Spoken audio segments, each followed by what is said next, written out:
there. All right. And So this is audio. This is not this visual. is video too. Oh, video too. Okay. Absolutely. So you're already on video. So as everything starts streaming on, I already know that the iHeart and Apple podcasts and all the podcast stations kicking on.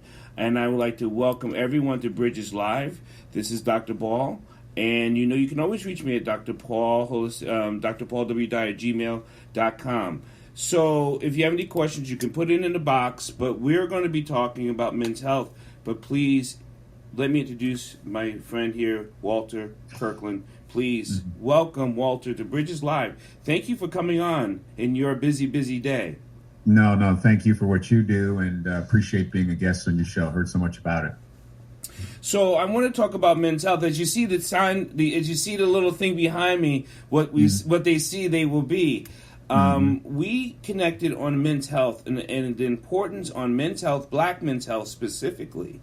And there's a lot of information that just not getting out there to black men and to men in general, but specifically black men.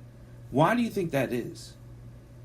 I don't know if I can call you Paul. I think there's a disconnect with our black men's health, as we had talked a couple weeks ago. We appear to be, it's okay to have extra meals and big portions at Thanksgiving. It's okay to be overweight. We have to get more educated and understand that if you want to put more life on your life, you have to kind of do everything in moderation. If you're over 40 years old, we as black men typically have comorbidities, which is COPD, high blood pressure, all types of issues, and that leads to deficiencies in health. So me being a runner most of my career at Rutgers and from New York, I've always Wait a minute. Time out. Stop. I didn't know you were from New York. Come on, man. I'm a Bronx kid. Oh, my God. You're my neighbor. That's why we like each other. That's why you and I grind and we grind. Oh, man. My first hustle was around Yankee Stadium selling the little the pennants. I used to take them off the carts and resell them around the block.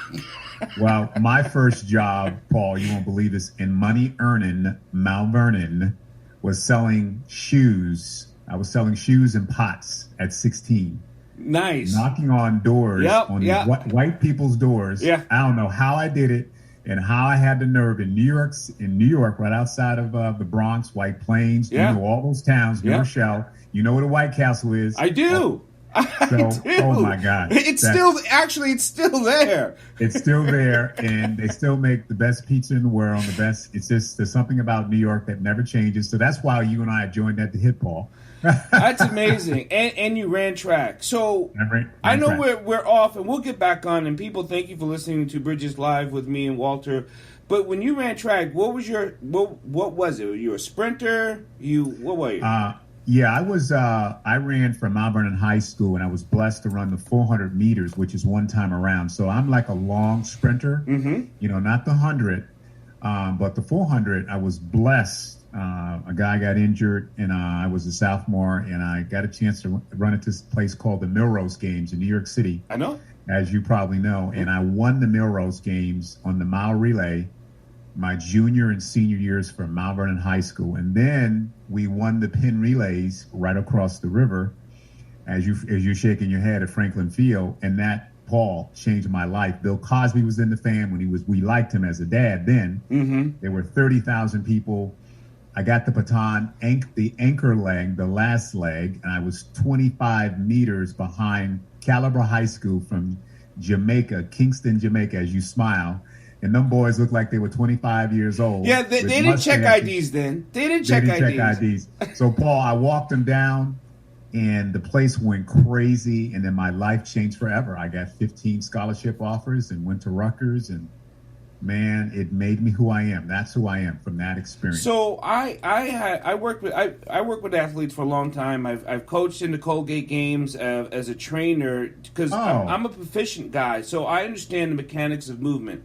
So one of my masters is in kinesiology. So I worked with a lot of pro athletes and Olympic athletes at the Olympic Training Center just on performance and self. Like I believe in sharp performance. And that's why I got into the neuroscience with the mind and the body and the whole thing. And that's why health is so important. Yes. Because we have seen the peak performance of people. But regular people don't believe they have a performance level. But if you want to perform in your marriage, with your children, with your wife, with your friends, there is a performance level. And that's what health is. Yes, and I like how you're using that analogy, Paul. There's a bar. I think there's a bar that we have to have in just performing every day. And there's parallels between athleticism and life. And if you have some sort of bar, that it doesn't have to be really high, but it has to be acceptable. So I like that, having that calibration. And what I always try to do is come back to center in life. Am I off center? Am I somewhere in the middle? And I do associate it every day with performance. So with information, and it seems to us that the lack of information just seems to be not just ignorant, but a refusal. That seems to what we go up against. Then that's why I teach the many things I do, is because I want people to have the information. If you have the information, then you have a choice. But if you don't have the information, you don't really are choosing, you're following directions. I don't want people to follow directions. I want people to choose life over death. But with the internet, with shows that we're doing here, with shows you do, how are people still missing the information? Specifically, again, it goes back to the black community, and specifically when it goes back to the black male. It's absolutely insane. It's atrocious, Paul, and I think, this, you're a black man in America. We're just lazy. Not you and I, but generally, we just like to take shortcuts, right, Paul? Yes. We don't like, because I do some personal training, I tell my clients, instead of parking your car right in front of the supermarket, park it in the back and get your steps in. All these smart devices have steps. Try to get at least 4 miles a day by walking. And instead of going up the elevator, take the stairs. Yeah, you'll be a little winded, but find ways in a creative way. I tell my wife all the time that you're out here doing things anyway. Exercise at the same time. The body is made to move, Paul. Yes. And you need to do it, at least in my opinion, good vigorous exercise. That's vigorous walking, that's swimming, it's even working in your lawn or your backyard of 30 minutes a day. If you can do that really 3 times a week, that'll be great. But if you can do it really 30 minutes a day, you just feel better, you deal with stress better, and you lower your blood pressure. What do you think about, exercise is one thing, intentional exercise is another. Intentional exercise. So intentions to everything you do moves that needle so much further than just doing. I love your way you think, Paul, because the intentional piece is the criticality of making a right decision to say, okay, I have a bicep that's 10 inches and I want to make it 15 inches. Right. You and I think the same way. As I train as a master's runner, I still run, believe it or not, in my 60s. As I train, I had to modulate and have a standard for me with intentional training to do the 400 meters.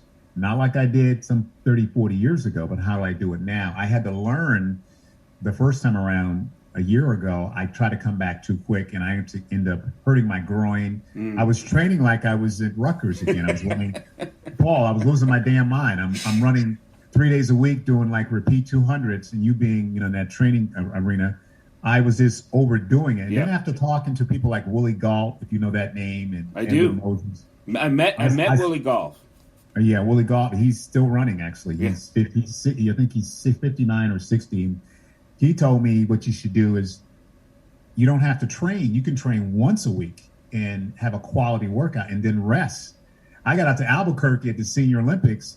I'm all feeling good. I feel like I was back at Mount Vernon and Rutgers. And then with the high altitude, I couldn't warm up. I didn't feel right. So when I got off the blocks, came off the turn in the 400 meters, something's not right. The minute I try to go into third gear, I pulled my right groin, and then like 10 steps later, my left got tight. I finished the race, and I ran like a 62, which was like, believe it or not, the 6th fastest time. But back in the day, I was running in 46, 47. But I'm also in my 60s. But for me, if you can run your age is kind of like in track for the 400 meters. But long and short is you got to have a standard, but you got to have a reasonable standard, and you have to calibrate based on that standard, and you got to check it off. I have a diary that I use, Paul, that now I'm tracking my distance, my flexibility, and that's the schedules that I use. You know, when I'm training people, it doesn't matter if I'm training in emotional, training on the mental, training on the physical, I always say you have to connect your mind with your emotions with your physical, right? So even when I will stay in your wheelhouse, when I'm working with a sprinter, whether it be the 100, the 200, the gait changes of when we come out of the blocks is a little bit different. So when you come out of that 100, I want to try to drive you as low as possible before you come up and out, and that hip flexor changes over to that long pop switch.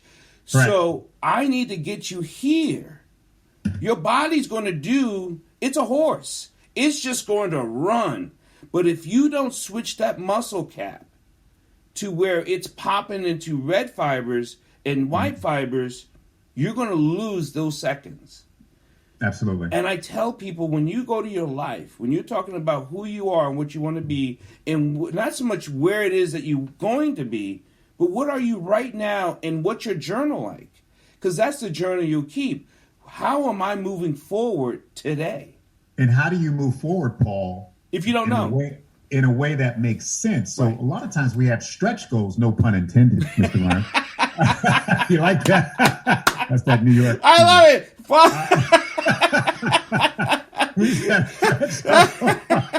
You could do it. I know. I love that. Sometimes we have stretch goals where they're not realistic and it's beyond your range. And now you say, well, how am I going to achieve that? That's like when people say they want to lose weight. And you'll say it's a female and she's 200 pounds and she wants to lose 40 pounds in 6 months. Hey, yo, that's not going to happen. No.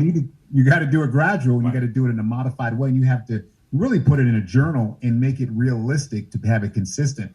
And if you're trying to run a faster time, it's the same thing. You got to put down. It's like garbage in, garbage out, and you need consultation on how to do that and what the body can withstand. Then you got to look at where you are in your general health. Where am I right now, Paul, in terms of my age? Am I advanced? Am I average or below average? That's why a lot of people, middle-aged people, get hurt because they're trying to do the Michael Jordan move, but you're not ready for the Michael Jordan move. You got to really kind of get the base, flexibility, and gradually get that range of motion. Now, you've been mentoring men. We're both in the same club, 100 Black Men. Yeah. Mentoring it's been a staple for you probably for a long time. Absolutely, since 2010. And I've said this before. I think we have dropped the ball. Us Black men have dropped the ball on our young Black men. We have collectively left them because we were chasing the carrot. And by the time we turned around, there were so many of them in prison. And we went through the 80s and the crack epidemic. And then we still have more kids in prison now compared to then. Yeah. Well, yeah. You got a lot going on, Paul. You got the single parent mom. Yeah. I mean, we can go on this. We could do 4 shows on this. You got the single mom syndrome where you got boys, and this is a whole different show we should do on sexuality. That I'm in the hood with these boys in a place called District Heights, Maryland. I hear gunfire, but I'm from the hood. I'm a New York guy. I don't, I'm not afraid. You're not afraid, but people say, well, you in the hood? Well, that's where the diamonds and the roughs are. That's right. But the point I'm making is the Black boys in America right now in 2021, they're confused, Paul. They're confused from a sexuality piece. The dads, I just did another podcast earlier. The dads are the Black men. They need to wake up, Paul. They need to understand if you're not taking care of business, then you need to step out the way. And the women are doing it. They got 2 jobs. They're doing the mom and the dad hat. But they're tired. They're tired. And it's creating dissension and confusion with their boys. These boys why do you think these boys got highlights in their hair and their hair's green and they like to cook? Now, I'm not saying you gay because you cook, but let me tell you something, Paul.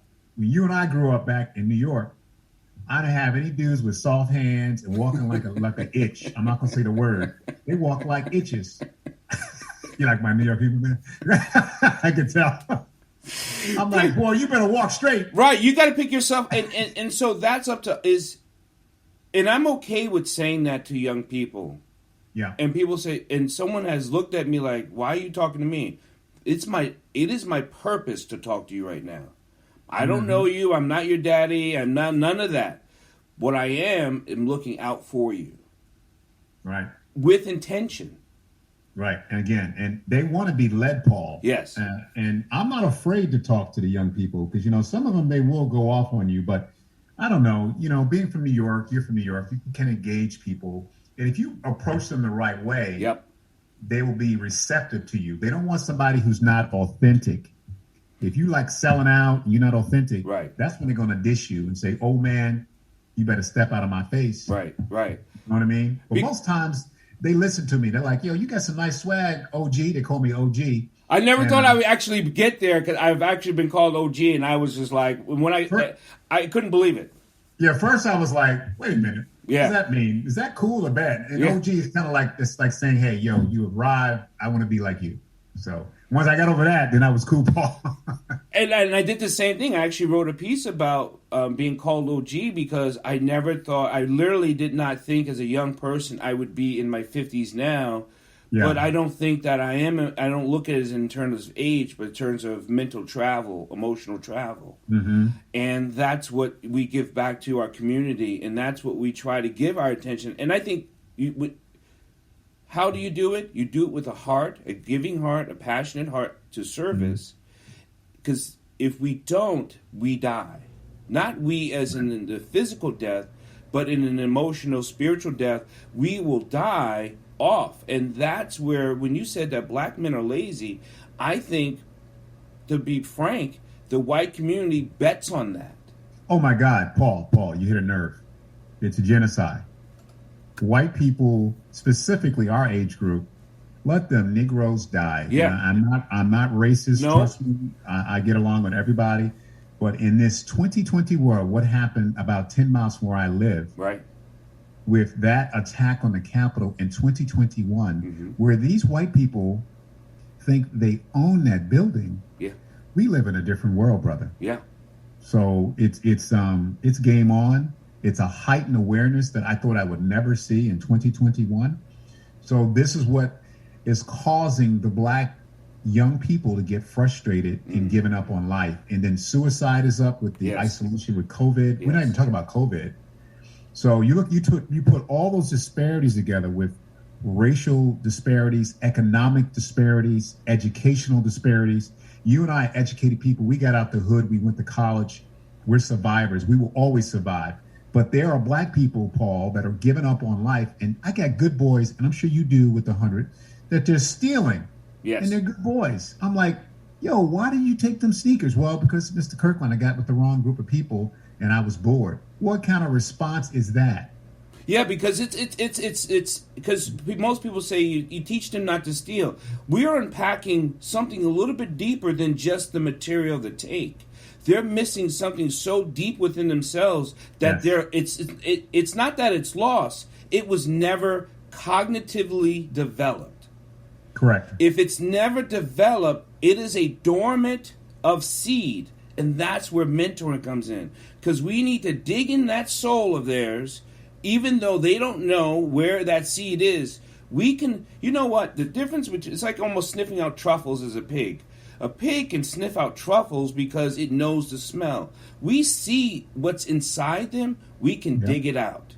And once they start to feel that growth, that light shines in their eyes. It just goes, oh my God, I'm so sorry what I did, a couple of months ago, Dr. P, or, so, and I'm like, that's okay. I got you. Right. Because sometimes, Paul, it's too late. Sometimes that one bad decision could lead to imprisonment or death or getting involved with guns. It's just that one bad decision. And for you listeners out there, the critical piece with your children and the people you mentor, find someone to mentor, because people are desperate right now, and specifically the black community. And it's psychosomatic, as you know. We have a saying, as you know, what you see is what you'll be. And these black boys are only doing what they see. If they have positive role models like we do, like Paul and I do, then they can identify with that. And I try to always show them, be there. And the best news I get, Paul, is when someone we got one of our young mentees who got a job with Lieutenant Anthony Brown, an internship. A young lady who's my personal mentee. I was just so happy for her. She just graduated from Bowie State.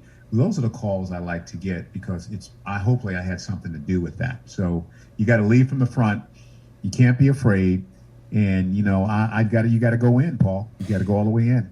When the one bad mistake, and I have a story there. I do another show called You Be the Judge, and my co-host is Marilyn Pierre. She ran for to be a judge in Montgomery County, and she represented a young girl many years ago who took a candy bar from a store.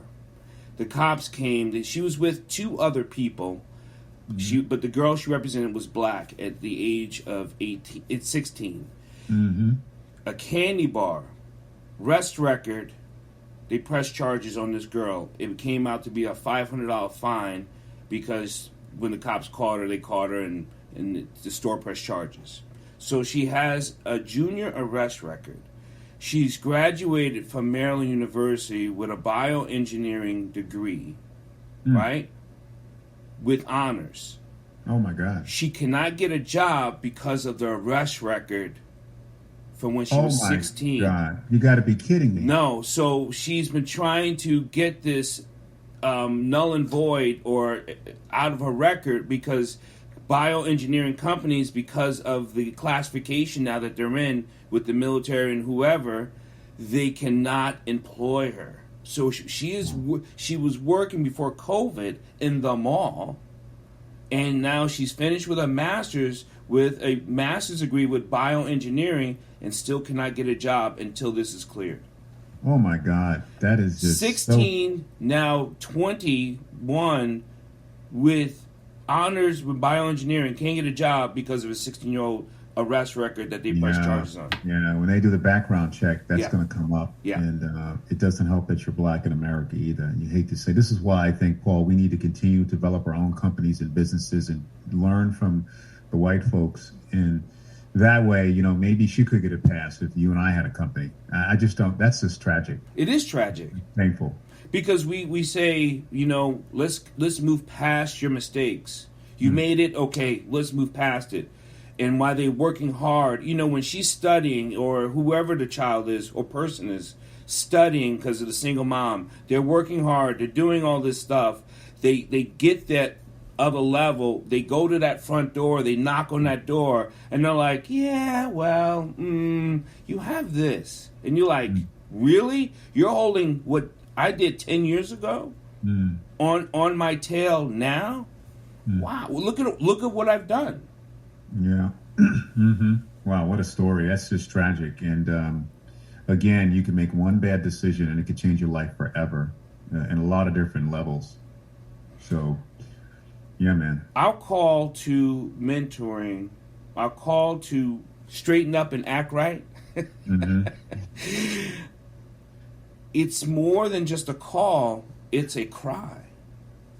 Yes. And we're not being heard. Yeah, it's a call to action that we don't have enough strong brothers, to be honest. I think the brothers are perpetrating fraud, man. I'm a hardcore New Yorker that, people say, are you a drill sergeant? Or, I do lots of stuff, coaching and mentoring and leading from the front. And as a black man, you have to have presence. You have to have confidence. And, I'm so hard on myself, Paul. I'm sure you're the same way. Every night before I go to bed, I analyze in my head and I say, God, what did I do good today? What did I do bad today? What could I do better tomorrow? And if you have that premise in life, look at you, man. Oh, my God. Are you kidding me? Every day I write what I done today, check marks. Oh, my God. Who I've called. What did it come out to be? Wow. That's see, we're joined at the hip, man. And see, I have, if you can see this, I don't know if you can see that. Yeah, feel my soul. This is my journal, my athletic journal, and my personal journal, and I write in it every day to say, okay, Walter, it's your wellness, it's your financial wellness, it's your body wellness, it's your relationship wellness. And my wife says I'm really hard on myself, but I'm not a perfectionist. But no. I always want, like I'm running a race, Paul. I always want to do the best I can in preparation. I'm never satisfied. I think when you're satisfied, you rest in your laurels. And you know what I've learned from the majorities, or the white folks, as we say, they're always at meetings 15 minutes early. They always get up early. When I went to Rutgers, which, by the way, was less than 5% minority back in how old I am, 1976, I would see these white boys like watching the news and reading the Wall Street Journal. I'm like, why are they doing that, man? I want Sports Illustrated and, Playboy magazine, back in the day. Right. But what I learned, and I think it's this intergenerational thing, Paul, their family reads to them. Their family puts them in these financial scenarios, understanding what a bequeath is and a will and intergenerational wealth. Donald Trump got $10 million, so we don't have those type of things. Right. So the Robert Smiths of the world and the Bob Johnsons, they're anomalies. And what we have to do is really start early and often, and start with, like you and I. We're great communicators, but be in their grill, speak properly, enunciate, let people understand your messaging. Because my biggest pet peeve with young black boys is they mumble, no eye contact. Yeah. I call them out, man. They want to fight me sometime. I'm like, son, look me in the eye. And they're throwing my change at McDonald's. I said, man, what did you just say? Yeah. You can't even talk. It's just like, it's an atrocity. So. I actually have given change back to people and said, we're going to do this again. And my wife looks at me like, and she kind of, because, she knows me, and she's like, okay. And the boy looked at me like, is he for real? And yes, darling, he is for real. We're going to do this again. If we need to step to the side so we can do this slowly, we'll do this. Yeah, I've had them actually get mad at me, and I don't care. My wife thinks I'm crazy. I probably won't do that now, but they will like throw my change at me, like I'm dissing them. But most times, they're intimidated because they're not sure who I am or what I do, and they generally will take heed. Like the thing with the boys with the pants hanging out their ass, I used to be more aggressive with that. Now what I do, like we do, Paul, in our New York way, man, how do those pants feel in you right now? Is your ass cold? Right. I get more natural, and then they start, whoa, okay, right. He ain't no educated, pontificating brother, and then I break them down. Mm-hmm. Then I say, why don't you just pull your pants up, bro? In the prison, that means that, you take it in the butt. Right. Oh, man, that ain't, So I just started, because I'm trying to change that imagery, because white people, Paul, are laughing at us, brother. Yeah, they are. Oh, my God. It's the story at their dinner table of who and what they saw. Yes. Yeah, we become ad-libs around their drinks. And then, many of these young people can't write. They can't say a complete sentence. Mm-hmm. And read. Oh my God, what do you mean read? So we gotta read to our children, and we gotta have them do an assignment in a way to say, read this book, but make it easy, like Who Moved the Cheese or something like that, and come back and have them understand the power of reading, because retention and vocabulary in writing is essential in this competitive world. And I as an athlete, I didn't get a lot of reinforcement. I'm a single parent mom. I had to learn from white people. They taught me how to write, and they corrected me. Who wrote that? I did, and I was embarrassed. But no one at home knew. My dad was never around, and mom was a housekeeper. So I don't know what your story is, but for me, it was a long journey, brother. I was a late bloomer. Yeah, my story is my mom was a postal worker. She was quite brilliant, but she would say, go look that up. Mom, what does that mean? She'd be like, I like that. Go look that up. Go look that up. So after by the age of 7, we never asked. We were like, because we had a room full of books. Back in those encyclopedia days. Oh my God. Right? I had the white and the green. Yes, sir. As you laugh. And then they came out with the split color with the thin ones, the blue, they had the blue and the whites. They came out, Now you can search everything on the web. You know what I mean? I was telling my wife the other day, Paul. I said, I've been in sales so long, we didn't have cell phones. We had beepers, and I would go into the hotel with a calling card, and the customer would beat me back, and I would rush to the hotel. That's how long I've been selling. No cell phone. Wow. Yeah, I remember when the Sky Pager came out. Yes, Sky Pager. Oh my God. Yes, that was The bomb diggity, man. Right, because it had the thing going across. You were like, okay. Yeah. So, we're spoiled. And I think we really have to, as an educator, and as a mentor, we have to really break it down to these black boys to say, you're so creative, you're so beautiful, you're so athletic, but you got to kind of find a way to figure it out. And the intellect, like a Barack Obama, they can't mess with you when you have the intellect. With this pandemic, we're losing millions of boys senior year that is not going to graduate efficiently or effectively with skill sets. Yes.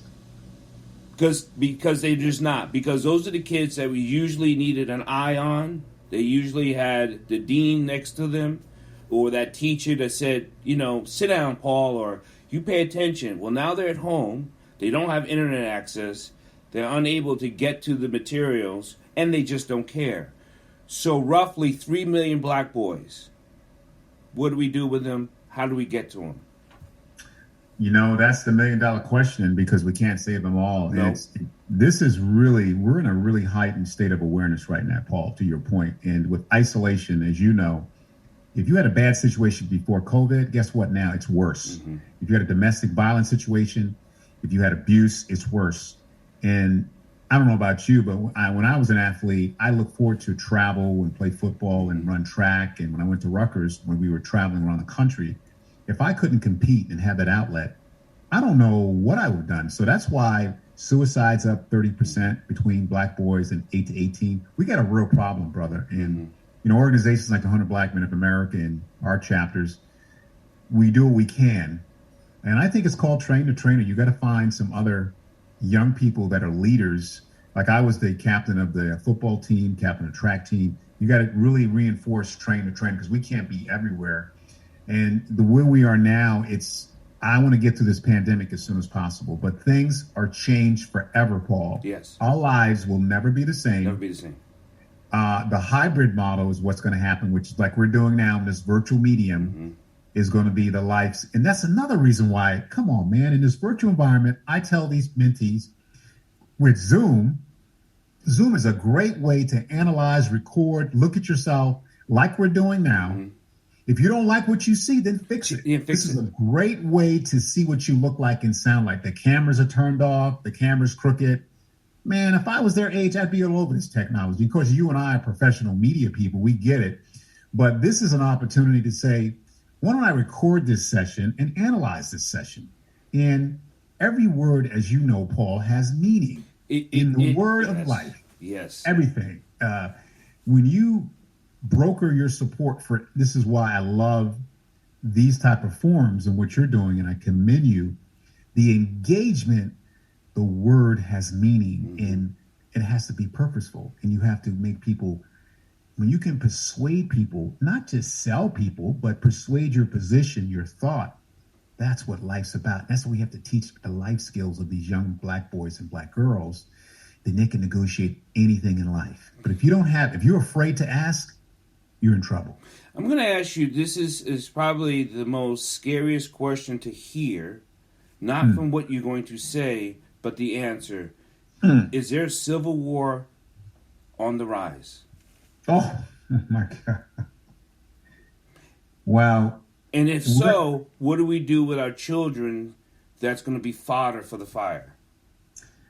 Yeah, that's a tough question, Paul. We have a lot of civil unrest. We have a lot of, now let me just flip it a little bit. We do have white people that are guilty right now. Yes. So Jeff Bezos' ex-wife got $175 billion with a B in her divorce, and she's giving out most of that to historically black colleges. So that's a balancing act that's helping us deal with some of this social unrest.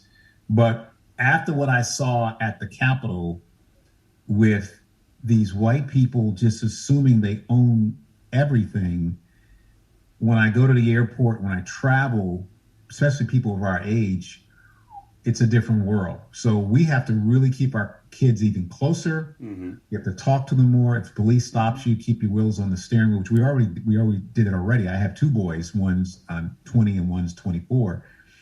I think we got to hold them closer, Paul. I think we got to talk to them more. And they have to, being from New York, I teach my kids to keep your head on a swivel. The minute you leave your door, your head is on a swivel, because what you got going on, Paul, is you got the social unrest, you got the racism, you got black on black crime, which is another discussion, another whole show. Right. Why we steal from our own people. Because you know why? There's good people, Paul, that are just desperate, that have to eat. Right. And they don't know what else to do. So is there a civil war coming? I think I would never think this after Barack Obama has become president, but I do think there's a lot of turbulence. We have a vice president who's a black female, which is very historic. We have a calming president. That helps. I think if Donald Trump would have won again, we would have had more civil unrest and more casualties. Well, he just spoke at the CCAP. Yep, I saw it. I heard it. He's still got pretty much staunch followers, approximately 38 million. Yeah, I mean, it just goes to show where we are as a country. And it's very scary because I really think I've worked in corporate America, just got out of it 2 years ago. I worked in sales for like 40 years, believe it or not. IBM, Xerox, made a lot of money, did well. But there are white people there that when I think about it now, Donald Trump, what he's done, Paul, is he makes what people really think come on out now, and they're comfortable doing it around us. Correct. Whereas before, they almost camouflaged it. I remember, Paul, when I'd be in the airport, and I'm a man that has presence, and I'm going to just be who I am, and I would walk. You walk in front of a person's path. I always use this example, and you're in his space, and I'm in his space. And then I have this demeanor, and you've never really met me in person, but I'm just kind of like, yo, you're in my way. I'm late, and the white man's like turning red, and then there's this challenge of not moving. What I'm saying to you is, white people think you're supposed to get out of their way. Correct. And I don't agree with that. I think what they've done, Paul? They've conditioned us to be like kowtow, like, yes. I'm sorry. Yes. But you know what? It is a condition. It's a condition, and it's psychosomatic in our behavior and our responses. But I think in a certain situation, my space and your space, we have to have a compromise. But this time around, I'm not moving, sir. And they move out of my way, and then they're a little intimidated by that. There's most times where I would just say, oh, sure. So what I'm saying is they're emboldened, Paul. Yes. And they've been called to order. Yes. But what I would do 10 years ago with road rage, I don't do that anymore. I mean, I'm sure, you know what I'm talking about. Someone gives you the finger. I never did it. Well, I did. I would chase you down and put my light. But now, what does that mean? You don't know what they're going through, if they've had a drug deal that went bad. You know what I'm saying? And I'll tell you the reason why I did it. And I've told this story to all my kids. When I was 16, we were in Midtown with a close friend of mine, his older cousin. We were in Midtown. Never forget it. The guy cut him off, and the guy started yelling at him, and he was like, bro, don't yell at me, this and that. His cousin came. I was in the back seat of this Datsun 280. I know it well. It's probably silver or brown. Right. He reached up under his seat, took out his gun, shot him 2 in the chest in Midtown. No. Jeez. Yes. Done. And we just drove off. Damn. Yeah. I since that moment, that was my lesson. Because you don't know who you're talking to. You don't know who you're talking to or what they're going through. Right. And what does it even matter? Yeah. Just go on your merry way. Funny story, I was traveling down to Hilton Head to play some golf with my wife. And there was a lot of troopers down there on 95. You know I'm 11 handicap. Are you that good? I'm 11 handicap. Oh my God, I can't play with you. So you got to play with me, because if you're talking about the golf world, I'm going. Oh my God! All right, well, I got to talk to you about that too, because I'm doing a celebrity golf event with Doug Williams, and you got to have to play in that tournament. We're doing that in the fall. But the trooper, follow the story. The trooper's in the cut, facing me, not this way. I'm driving this way, Paul, and he's facing me. So my wife has Waze. Waze is like a navigation system. So this is how crazy life is. And this is why, for you viewers and listeners, you never know what's going on in a given moment. The guy behind me, white guy with Florida tags, going to Florida, he's flashing his lights. He can't see. He don't have Waze. He can't see the troop over there. So meanwhile, I'm just trying to drive the speed limit. And I got really upset, Paul. I'm like, this mofo, I ain't gonna use the word, this mofo's flashing me and the trooper's over here. I'm not trying to get a ticket. And I hate when people put their lights on me, man. Yeah. Old Walter Kirkland, I would have followed his ass to the next stop, flicking his ass, gave him the finger. Don't you ever do that again. But you know what? My wife's like, you know what? Just calm down. I got to the right. And I saved his ass because the trooper would have given him a ticket. Right, for flashing. But the point I'm making is you just never know what's going on with that person. So you have to stay calm. There's too many moving parts. So I want to say thank you for taking this time and visit with me, Mr. Walton, man. Brother and brothers, I love it. Anything you want to tell the kids and people out there, what we can do, where we're going? I want to thank you for your great show, and it's great exchange for what you do. But I would say, every day is an opportunity to get better, and, try to keep your kids a lot closer, whether you're white or black, but specifically for the black boys and black girls. Mm-hmm. We live in a very volatile world, and you need to keep them close. You need to talk to them, have open dialogue. And another thing I want to leave is black men. It's a wake up call with this COVID-19 environment and the sick and disparity. We're dying at 3.5 times more than our white friends. Take care of your ability, your financial health, and your mental and health, and understand and find out really where you are and take an analysis and really focus on it and put it in the journal and start to really, get yourself together from a mental and physical and financial. And ask for help. You know what? Stop pretending that you can do. Ask for help. There's help out here waiting for you to say, you know what? I suck at my financials. Hey, Mr. Kirkland, can you help me? Right. Hey, I am not good at this. Hey, can you know someone? Because we know someone who knows someone who could help you. Well, what we have for black men specifically is this thing called pride. I don't want to let you know, and you know what it is? And I was another podcast earlier. Vulnerability, Paul. Yes. We're afraid to be vulnerable. You know what? We're black men. It's okay to be vulnerable. It's okay to tell somebody you love them. Mm-hmm. It's okay to tell you a dude you love the dude. Doesn't mean you're having sex with them. Like you love the dude. So I think that's our problem too, is that vulnerability. It's okay to be vulnerable, but ask, like you said, and reach out and understand your vulnerabilities and take a measurement. Where are you financially, mentally, healthily, and just start to fix it. But do it in a way that we said earlier, that you can fix it over time. Don't be so drastic. And before we take off, I'm a staunch Nick fan. Sorry to hear that. I know, and I want your sympathy. I used to be in the day. Trust me, Willis Reed. I'm gonna date myself. Clyde Frade, Earl Monroe, and my God, I used to love. I used to hang out at Rucker Park. Oh my God, Pee Wee Kirkland's my cousin. Oh my. Baller, shot caller. Right. So it's hurtful, and I came down here and I just became a Wizards fan, and Bradley Beal's my man right now. They're not playing that well, and I hope he stays around. But I love the game of basketball. He will. He's going to be here at least next year, just because of a contract. But he's going to be here next year. Yeah. And then the golf thing. I'm glad I got a new golf buddy. So you and I got to hook up on that because I hit in the upper 80s, low 90s, not as good as you. But I'm doing a celebrity golf event. And 80s is respectable. That's still, what?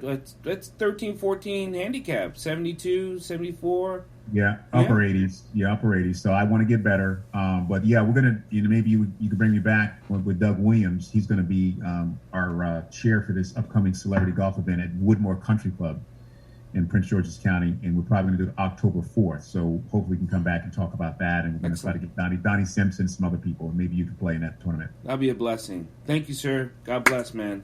God bless, Have man. a good night, brother. All right. Bye-bye. All right.